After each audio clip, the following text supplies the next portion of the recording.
This is my third year as a high school teacher. All of my kids are wonderful. I truly mean it. But I would be lying if I said one of them didn't horrify me. I teach a creative writing class, and I get all kinds of bizarre stories. Whether it's sweet romances or thrilling mysteries, I enjoy reading all of them. However, nothing compared to the writings of Casper Harrow. My first impression of him was that he was a quiet kid without many friends. But when reading his stories, I was weirdly impressed that the mind of a 10th grader was capable of these thoughts. Everything he wrote was so detailed.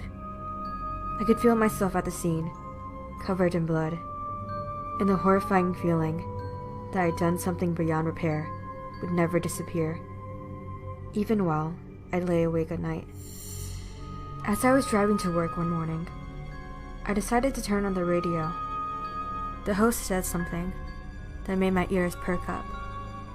They were basically reading Casper's latest story, down to the weapon and the setting. Everything was the exact same.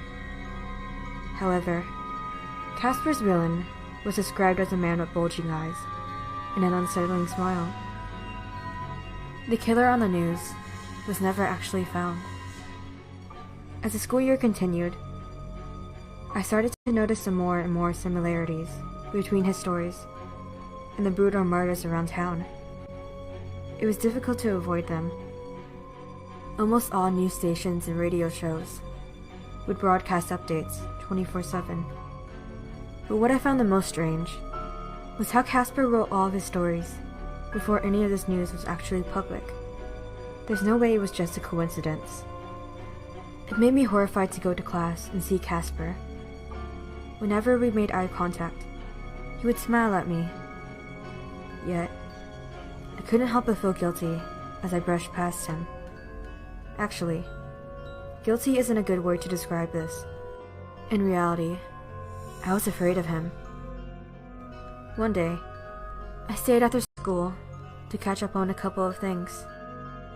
It was around 9 p.m. when I checked the clock, so I decided to get up and leave before it got even darker. I have to admit, walking through the school halls is a lot more intimidating without the students chatting away. But what makes it even worse is when you're alone and hear one singular voice giggling. I sped up my pace, knowing it was way too late for any actual kids to still be at school. The voice had to be my imagination. As I walked, I noticed one room still had its lights on. Out of curiosity, I peeked into the door's window. In the dim lighting stood Casper, all alone, covered in red liquid. He turned around, and we made direct eye contact. Without thinking, I began to run away, not wanting to see what he had been doing. I alerted the security guard of what I saw, and watched as he went in to check it out. I must have only waited 10 minutes until the guard came back out with Casper, still covered in blood.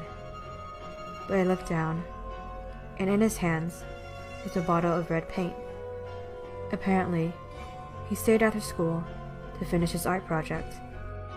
I apologized profusely for wasting both of their times, then drove home, still paranoid of Casper and his stories. Later on, I overheard two teachers talking about a body found near the school on the night that we both stayed after. Casper even wrote about it for his next assignment, although I was sure that the school kept it under wraps to not scare any of the parents. Eventually, parent-teacher conferences came around. It was very interesting to see how the attitudes of parents affected their children. Yet, Casper's parents weren't what I expected at all. He had a single father, with big eyes and an unsettling smile. Despite this being our first time meeting, he seemed so familiar to me. As the meeting went on, I put two and two together and realized he resembled the man in Casper's stories exactly. It was all starting to realistically make sense. Casper only knew these stories because his father had to be the culprit. I looked back up at Mr. Harrow, and he smiled at me. I quickly finished up the conference, then anonymously reported my tip to the police. Within a few days, his father was arrested due to all the evidence backed up against him. I could finally face Casper, knowing I'd won, but still, my hands couldn't help but tremble every time I passed by him. Knowing that he knew all my secrets horrified me, but it was also thrilling to wait for his newest story.